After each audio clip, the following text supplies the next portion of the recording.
Oleh karena itu bapak-bapak, mari kita semua memperhatikan sungguh-sungguh betapa pentingnya ini namanya amal, betapa pentingnya ini namanya ikhlas. Dan kalau kita beribadah dengan baik, sebenarnya di dalam ibadah yang kita lakukan itu, kalau kita lakukan dengan penuh penghayatan, sudah terantar kita kepada keikhlasan. Coba kalau kita salat, mulai takbiratul ihram, Allahu Akbar. Tetapi ada orang macam-macam takbiratul ihram. Ada orang baru datang, baru Allahu Akbar. Ada juga orang datang lama-lama, Allah, lama sekali baru bisa tembus Allahu Akbar. Saya tanya, kenapa begitu saudara, begitu sampai langsung Allahu Akbar begitu mudah, sementara yang lain itu begitu sulit? Dia bilang, saya sudah salat memang baru berangkat ke masjid. Guru kita katakan itu belum salat, baru rencana namanya. Nah, oleh karenanya itu PDCNG yang mau itu jatuh semua pokok metaladan Allah. Terlalu susah rasanya. Kenapa? Karena memang itu gangguan setan, gangguan bisikan setan itu kan cukup banyak. Oleh karenanya itu para sufi, para guru kita, supaya itu tidak susah, maka sebelum kita takbiratul ihram, kita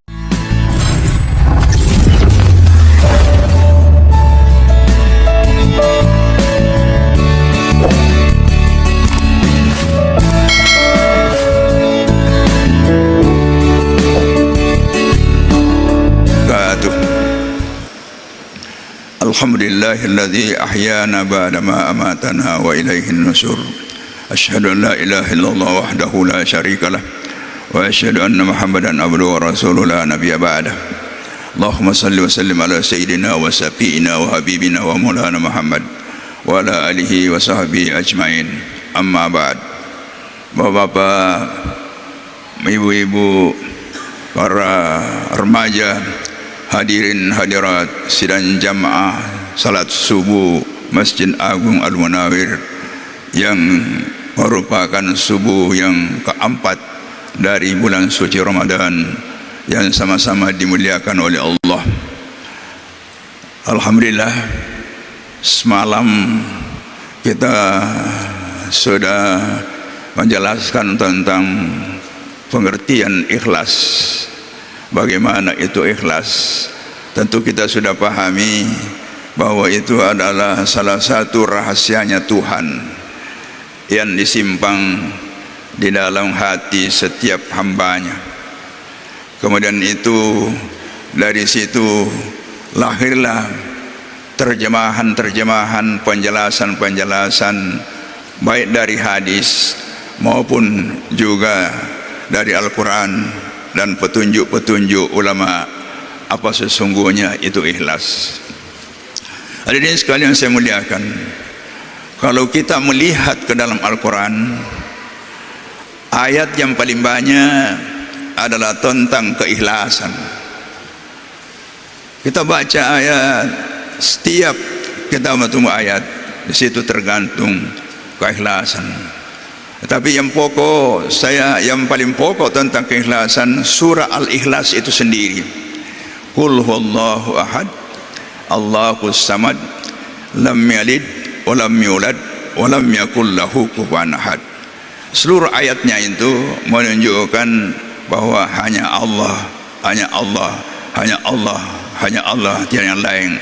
Disertai dengan kekuatan iman yang ada di dalam hati kita, dilengkapi dengan apa yang kita lakukan, bahwa tidak ada yang apa yang saya lakukan ini kecuali saya peruntukkan karena Allah. Selain daripada itu, ayatul kursi, bapak-bapak sudah hafal semua, wa ilahukum ilahu wahid, dan seterusnya. Oleh karena itu semakin banyak membaca Al-Quran, semakin banyak bapak menemukan apa itu ikhlas. Itu sudah tadi malam saya jelaskan bahwa ikhlas itu adalah perintah dari Allah sesuai dengan surah Al-Bayyinah, wa ma umiru illa liya'budullaha mukhlishina lahuddin, bahwa tiada yang saya perintahkan kepada hambaku di dalam beribadah kecuali ibadahnya itu disertai dengan keikhlasan. Lalu ikhlas dijelaskan bahwa ikhlas itu adalah takhlisul a'mal, jernihnya, sucinya, bersihnya amal-amal atau ibadah-ibadah, apakah itu ibadah qauliyah, ibadah ucapan, ibadah perbuatan maupun ibadah maliyah dan seterusnya, an mulahadatil makhlukin, dari kecenderungan kepada makhluk. Artinya jangan ada amal ibadah yang kita lakukan, apakah itu perbuatan, apakah itu ucapan, apakah itu perbuatan-perbuatan yang lain, lalu di dalamnya terbetik ada tujuan-tujuan yang lain. Itu yang dimaksud kecenderungan an mulahadatil makhlukin, kecenderungan kepada makhluk. Itu berarti tidak ikhlas. Itu termasuk yang disebut dengan syirik asgar itu. Hadirin sekalian yang saya muliakan, lalu ada hadis Nabi mengatakan, ini yang dorongan kepada kita dan sekaligus peringatan kepada kita betapa pentingnya untuk kita menjaga amal-amal kita setiap apa yang dilakukan. Dan saya sudah katakan semalam bahwa ikhlas itu adalah satu hal yang sangat berat bagi jiwa. Berat. Apa itu kata Nabi? Man amila amalan, siapa yang mengerjakan suatu amal karena mau diperlihatkan, nah itu riya namanya. Itu riya, dan riya itu adalah disebut dengan syirkul asgar atau sirkus sarair, sirik apa duang bicu ya rega apa duang rahasia. Satu, siapa yang melakukan kemudian itu karena ingin berkesan diperlihatkan, atau ingin mencari pujian, atau ingin diperdengarkan, atau ingin mendapatkan kedudukan, atau ingin dinamai, maka itu namanya syirik. Tergeserlah keikhlasan, terganti itu keikhlasan. Atau ada orang meninggalkan suatu pekerjaan yang biasanya dilakukan, pekerjaan baik, misalnya ada ibadah-ibadah yang selalu dikerjakan, ada kebiasaan-kebiasaan baik yang selalu dikerjakan, akan tetapi mengkhawatirkan dirinya, pada dirinya kalau dilakukan itu jangan sampai ada orang mencela.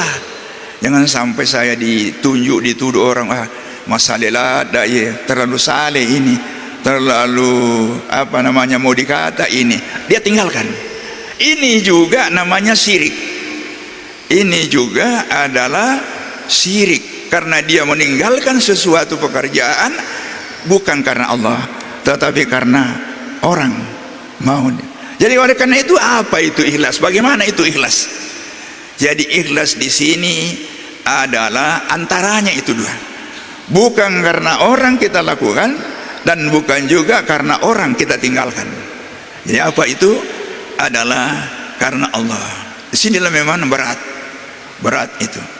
Nah sekarang kita ingin bagaimana pendapat ulama tentang keikhlasan ini. Ata'illah, salah seorang sufi yang besar dengan Ibnu Ajibah, di dalam kitabnya Ainu Haqaiqut Tasawuf pada bab ikhlas dijelaskan bahwa wallahu khalaqakum wa ma ta'malun, Allahu khalaqakum wa ma ta'malun, bahwa Allah itu menciptakan kamu semua. Kita ini adalah ciptaan Allah, diciptakan oleh Allah. Wa ma ta'malun, dan apa yang kamu kerjakan. Maksudnya juga di samping kita diciptakan, Allah juga menciptakan amal-amal kita, ibadah-ibadah dalam bentuk syariah seperti salat, puasa, zakat dan lain-lain sebagainya. Semuanya juga itu adalah ciptaan Tuhan.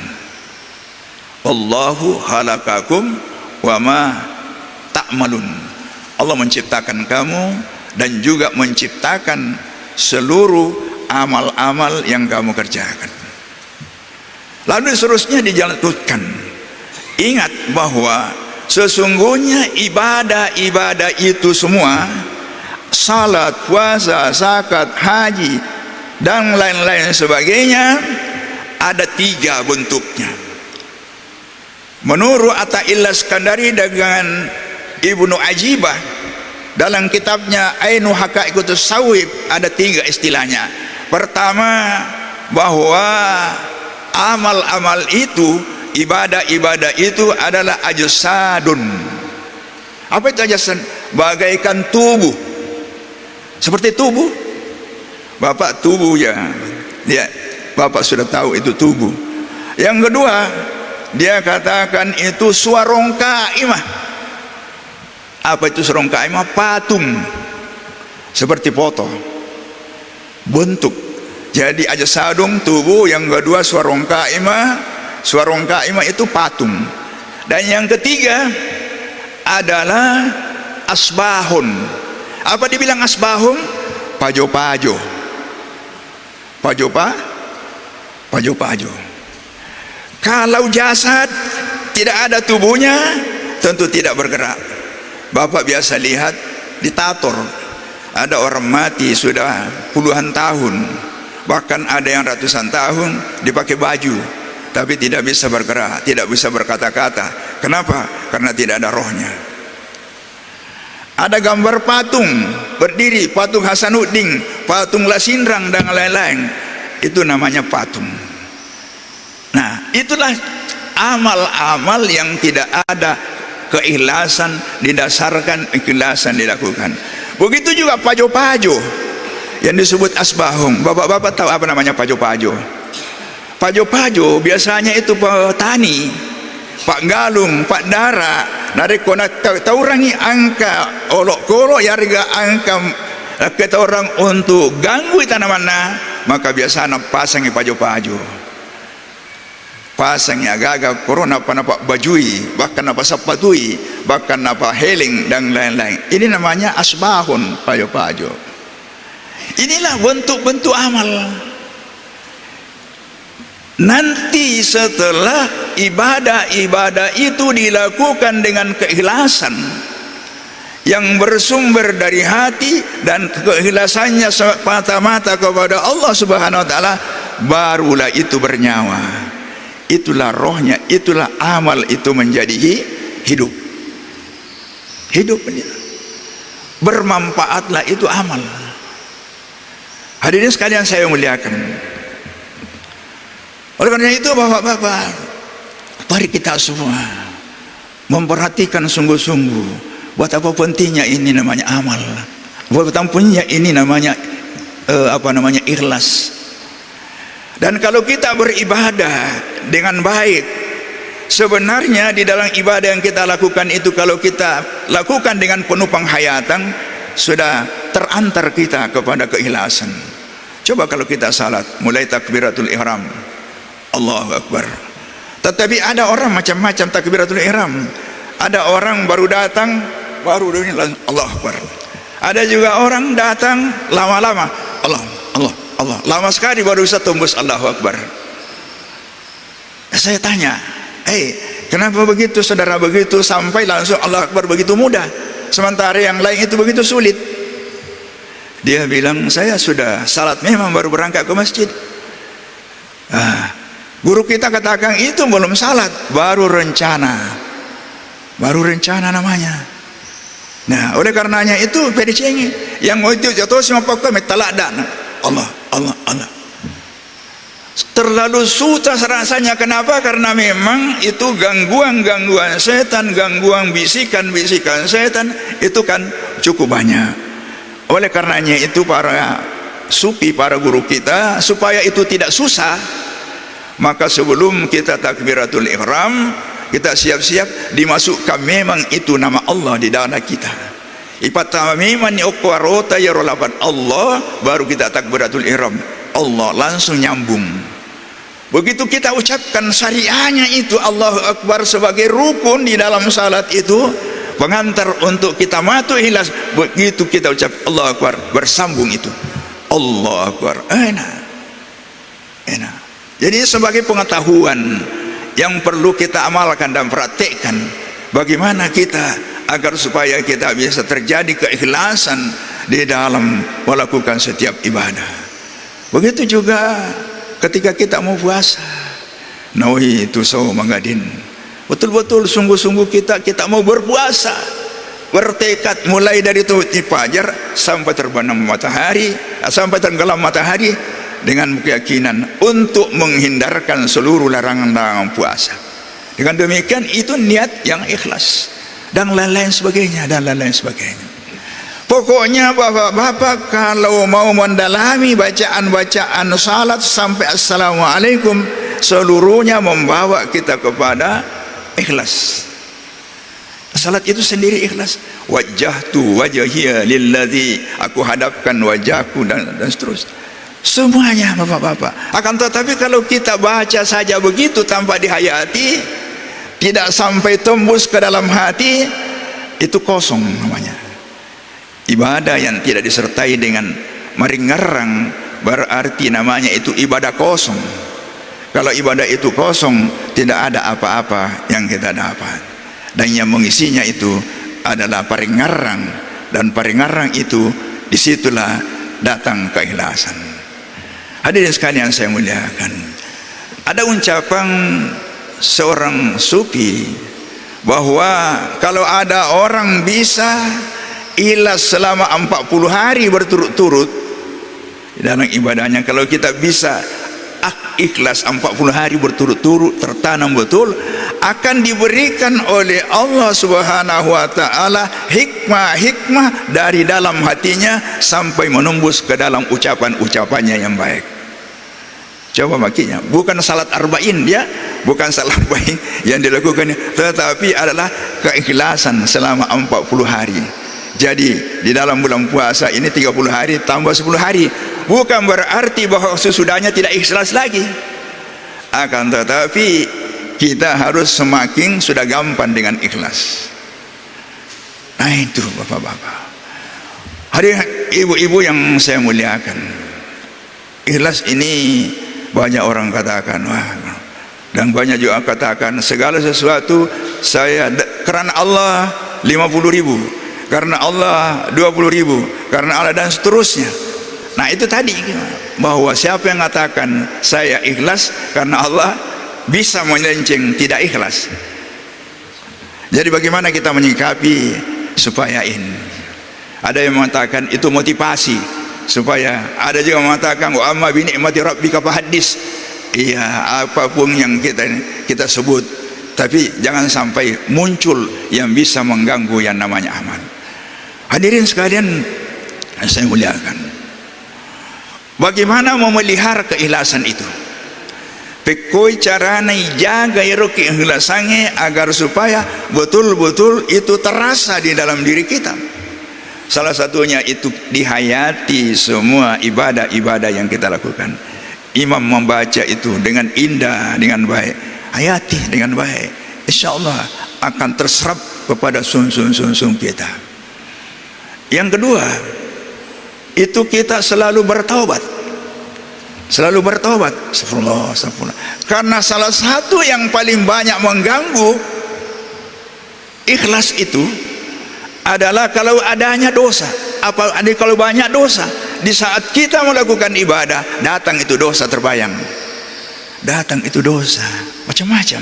Ada utang kita yang selalu berbelok-belok, ada orang yang pernah kita sakiti, ada orang yang pernah kita katai, ada orang kita pernah buat itu tidak beres. Itu tanpa kita taubat, tanpa tidak dimaafkan, itu selalu datang mengganggu, terutama ketika kita salat. Ya, karena itu sangat diperintahkan untuk selalu bertobat kepada Allah Subhanahu wa taala. Nah, jadi kedua disuruh kita bertobat, dan inilah merupakan tangga untuk mencapai kesabaran ikhlas. Taubat itu salah satu tangga untuk kita menjadi ikhlas. Selain daripada itu, apa lagi yang kita harus lakukan? Kita selalu muhasabah. Apa itu muhasabah? Muhasabah selalu introspeksi diri. Introspeksi diri. Apa kekurangan saya? Termasuk introspeksi ibadah kita. Puasa kita diintrospeksi, makan jakmu gara puasaku mulai dari niat sampai selesai. Dek toga kakak masalah solangnya puasa dari pagi sampai introspeksi. Dek toga nak kata kita matai. Dek toga nak culi-culi dek culi.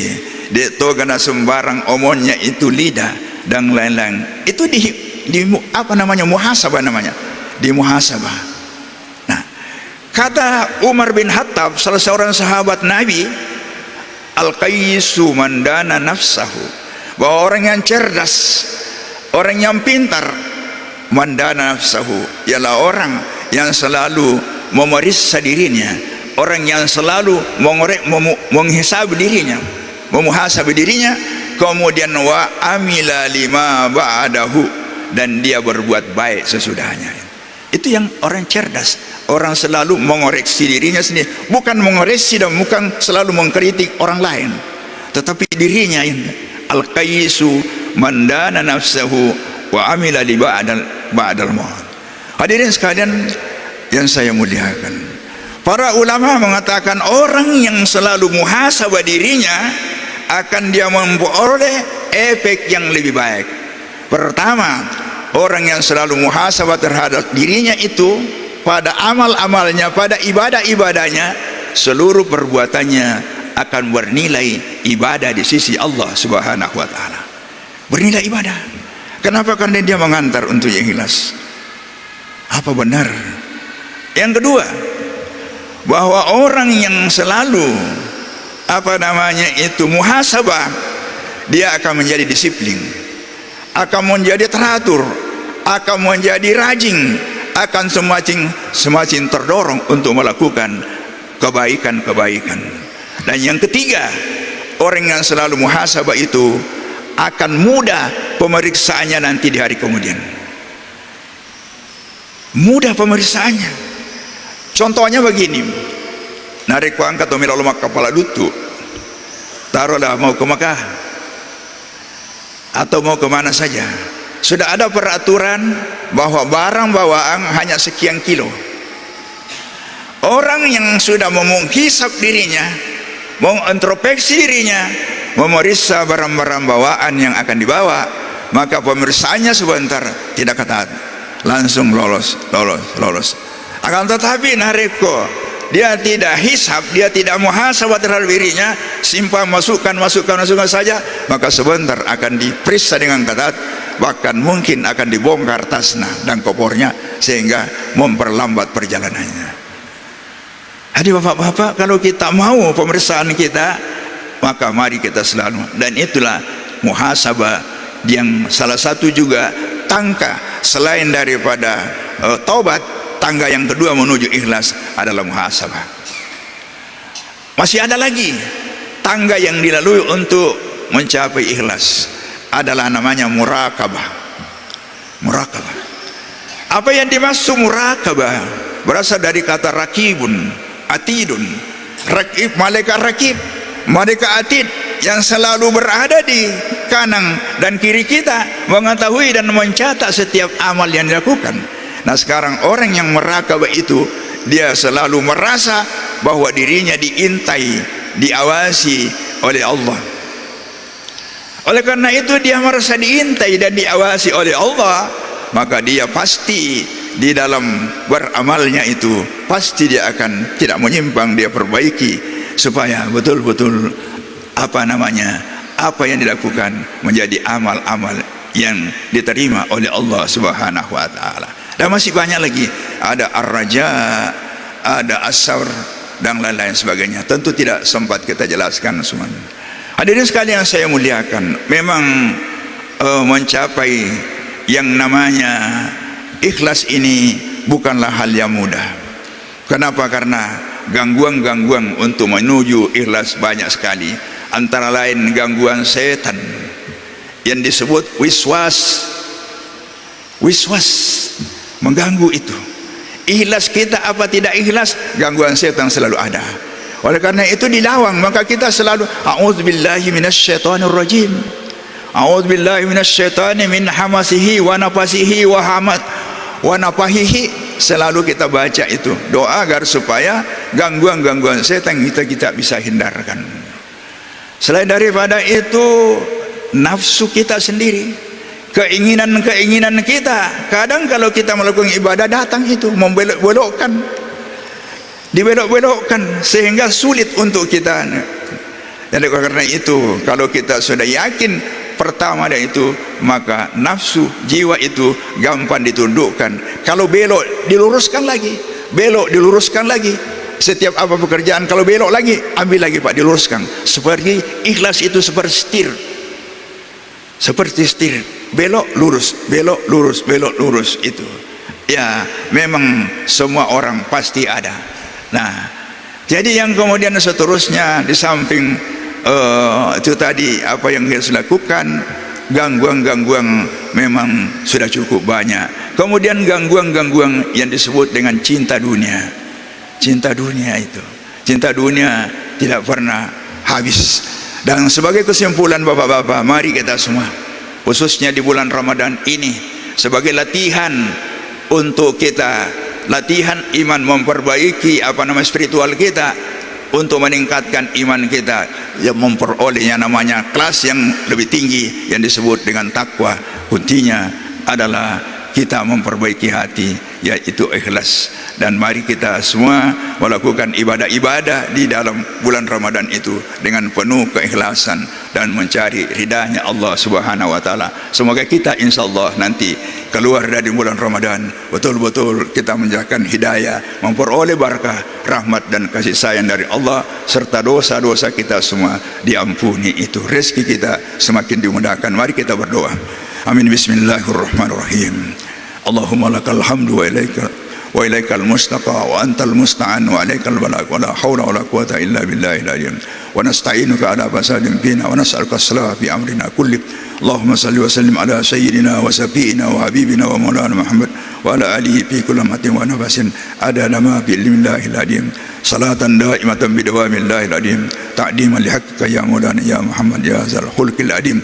Allahumma ya hadiyal mudillin wa ya rahimal muznibin wa ya mukila asaratil asirin, irham abdaka zal hatril alim wal muslimina kullahum ajma'in waj'alna ma'al ahyaril